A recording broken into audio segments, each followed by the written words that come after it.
আজকে তোমাদের সাথে আলোচনা করব রেলওয়ে গ্রুপ ডি তোমাদের যে সমস্ত কমেন্টগুলো এসেছিল তার মধ্যে থেকে কিছু গুরুত্বপূর্ণ যেগুলো কমেন্ট তোমাদের মধ্যে থেকে আমি দেখতে পেয়েছি, যেগুলো তোমাদেরকে বলাটা খুবই গুরুত্বপূর্ণ। আর আজকের ভিডিওটি প্রথম থেকে শেষ পর্যন্ত ভালো করে দেখো। তোমাদের এই যে কমেন্টগুলো সেই টোটাল বিষয় নিয়ে আলোচনা করে দিচ্ছি। আমি কিন্তু নিজে নিজে জেনেই শুধুমাত্র বলছি না, আমি সমস্ত বিষয়গুলো আলোচনা করেছি। যারা রেলে কর্মরত অবস্থায় রয়েছে তাদের কাছে ফোন করেছি, ফোন করে সমস্ত বিষয়টা জেনে বুঝে তারপর তোমাদেরকে কমেন্টের উত্তরগুলো দিচ্ছি। আজকে হয়তো ভিডিওটা একটু বড় হতে পারে, আর আজকের ভিডিওটা যদি কমপ্লিট করো তাহলে তোমাদের যে সমস্ত কয়েসগুলো মনের মধ্যে এখনও আছে রেলের বিষয়ে, রেলের গ্রুপ ডি কী করে অ্যাপ্লাই করবে না করবে, সমস্ত বিষয় আজকে ক্লিয়ার হয়ে যাবে। তোমরা প্রথম থেকে শেষ পর্যন্ত ভিডিওটা দেখো। আর নতুন যদি হয়ে থাকো আমাদের চ্যানেল এখনই সাবস্ক্রাইব করে বেল আইকনটি প্রেস করে রাখো, আর বন্ধুদেরকে প্রচুর পরিমাণে শেয়ারও করে দাও। একদম প্রথম যে প্রশ্ন তোমাদের মধ্যে থেকে এসেছিল, একটা ভাই করেছিল, সেটা হচ্ছে দাদা পিডাব্লিউডি ক্যান্ডিডেট কোন পোস্টে অ্যাপ্লাই করলে ভালো হবে? পিডাব্লিউডি মানে ফিজিক্যালি উইক, মানে তোমাদের মধ্যে যাদের ফিজিক্যালি উইক রয়েছে তাদের যদি অ্যাপ্লাই করতে হয়, আমি যেটা বেস্ট শুনেছি, যেটা পোস্ট রয়েছে সেটা হচ্ছে যে ওয়ার্কশপে যে সমস্ত কাজগুলো আছে সেগুলো তোমরা বেশি করে টার্গেট নাও। পয়েন্টমেন্টের জন্য তোমরা কিন্তু অ্যাপ্লাই করো। পয়েন্টমেন্ট আর যে সমস্ত ওয়ার্কশপের যে সমস্ত কাজগুলো আছে সেই পোস্টগুলোকে বেছে বেছে তোমরা অ্যাপ্লাই করো। আর তোমাদের স্পেশাল একটা ভিডিও বানিয়ে দিয়েছিলাম, সেই ভিডিওটা তোমরা গিয়ে দেখো। কিছু হয় 2-3 দিন আগে ভিডিও বানিয়ে দিয়েছিলাম। চলো দ্বিতীয় প্রশ্ন যেটা রয়েছে তোমরা একটু দেখো। যে জন্য অ্যাপ্লাই করবো বা যে জন্য অ্যাপ্লাই করবে কলকাতার জোনে হবে, দাঁড়া 1 সেকেন্ড আমি ভালো করে দেখি। যে জন্য অ্যাপ্লাই করবে কলকাতা জোন হবে, এক্সাম সেন্টার কোথায় পড়বে? মানে বলতে চাচ্ছে ধরো যে জন্য আমি অ্যাপ্লাই করি না কেন, মানে আমার কি এক্সাম সেন্টার কি কলকাতাতে পড়বে? দেখো আমি বলে দিচ্ছি 99% আমি বিষয়টা জানতে পারলাম। দেখো নিচের কমেন্টে একটা ভাই যেটা কিনা টেকনিশিয়ান জবটা দিয়ে এসেছিলো, সেও আবার কমেন্টটা করলো ভাই যে জন্যই করো সেন্টার বাড়ির কাছাকাছি দেবে, মানে আর কি আমি টেকনিশিয়ান দিয়ে এসেছি, চেন্নাই জোনে ছিল, মানে ও চেন্নাই জোনে অ্যাপ্লাই করেছিল কিন্তু কলকাতা জোনে কিন্তু যে টিসিএস গীতবিধান সেখানে এক্সামটা দিয়েছে ও। তো এই তোমরা এখানেও দেখে নিতে পারছো যে 99% চান্স থাকে যে তোমার কিন্তু কলকাতা সেন্টারের মধ্যে তোমার কিন্তু এক্সাম নিয়ে নেবে, তুমি যেখানেই তুমি অ্যাপ্লাই করো না কেন। ঠিক আছে, এই বিষয়টা আরও ভালো করে জানতে পারলাম, তাই তোমাদেরকে বলেও দিচ্ছি। দেখো পরবর্তী যে প্রশ্নটা খুবই গুরুত্বপূর্ণ। দাদা আমার এই মোবাইলের সিম কার্ড আমার নামে আছে, কিন্তু এই সিম কার্ডের অন্য কারো আধার ব্যাংকের সাথে লিঙ্ক আছে, আমি কি এই নাম্বার দিয়ে অ্যাপ্লাই করবো? প্লিজ প্লিজ প্লিজ রিপ্লাই দিন।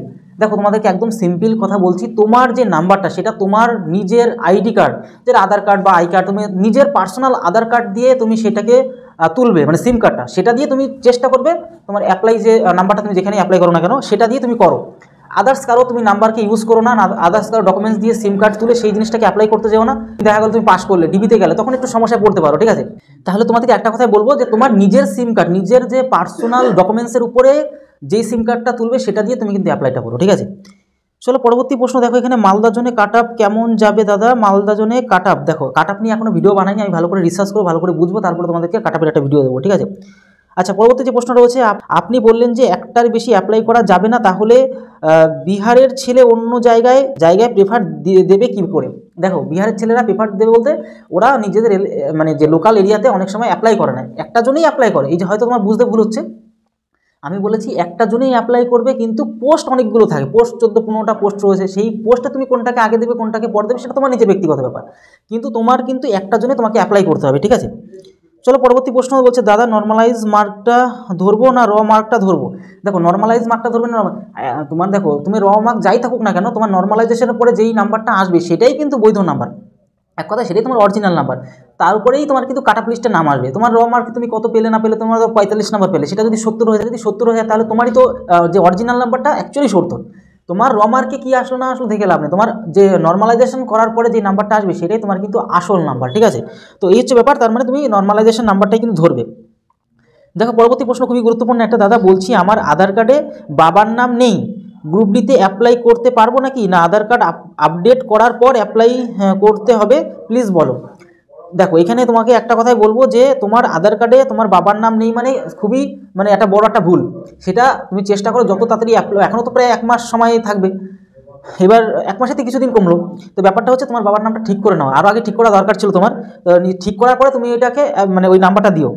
চলো পরবর্তী প্রশ্ন দেখো। আমি এক জায়গায় অ্যাপ্লাই করলে, মানে কোনো একটা জায়গায় বলতে চাইছি, এক জায়গায় অ্যাপ্লাই করলে এক্সাম কি এক্সাম কি নিজের এলাকায় কি হবে? দেখো তোমাদেরকে বলে 99% চান্স থাকবে তোমার নিজের এলাকায় হবে, মানে কলকাতার মধ্যেই পড়বে।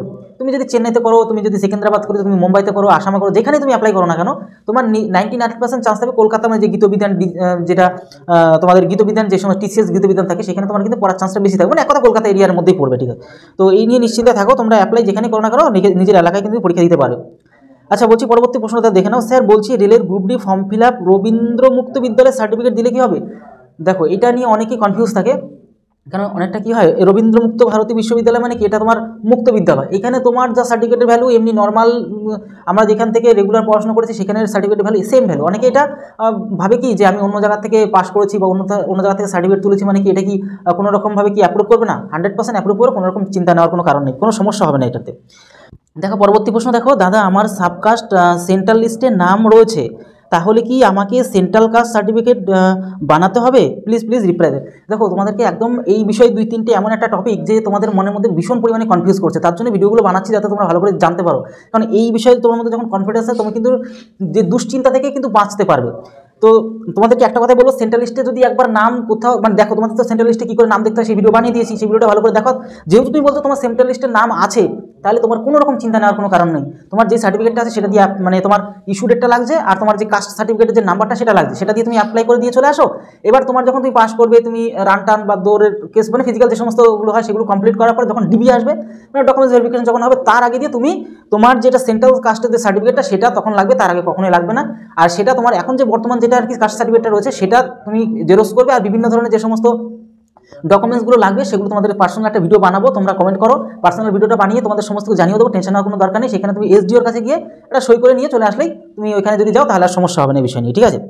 চলো পরবর্তী প্রশ্ন কী বলছে, পরীক্ষার ডেট কি ফাইনাল হয়ে গেছে? অ্যাডমিট কার্ড কবে থেকে ডাউনলোড করা যাবে?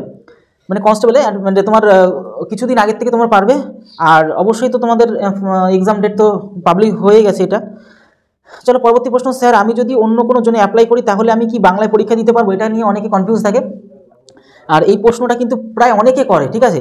মানে দেখো অবশ্যই তুমি যেখানেই যাও না কেন, তুমি যে কোনো কোনায় যাও, ভারতবর্ষে যতগুলো জোন আছে 17টা জোন আছে, 17টা জোনে যেখানে যাও না কেন তুমি সেখানে গিয়ে বাংলাতে পরীক্ষা দিতে পারো। তুমি যেই ইচ্ছা, তোমার যেই ভাষা তোমার ইচ্ছা, মানে ওইখানে 10-12টা ভাষা থাকে, তুমি যেই ভাষায় পরীক্ষা দিতে চাও সেই ভাষায় পরীক্ষা দিতে পারো, কোনো সমস্যা নেই।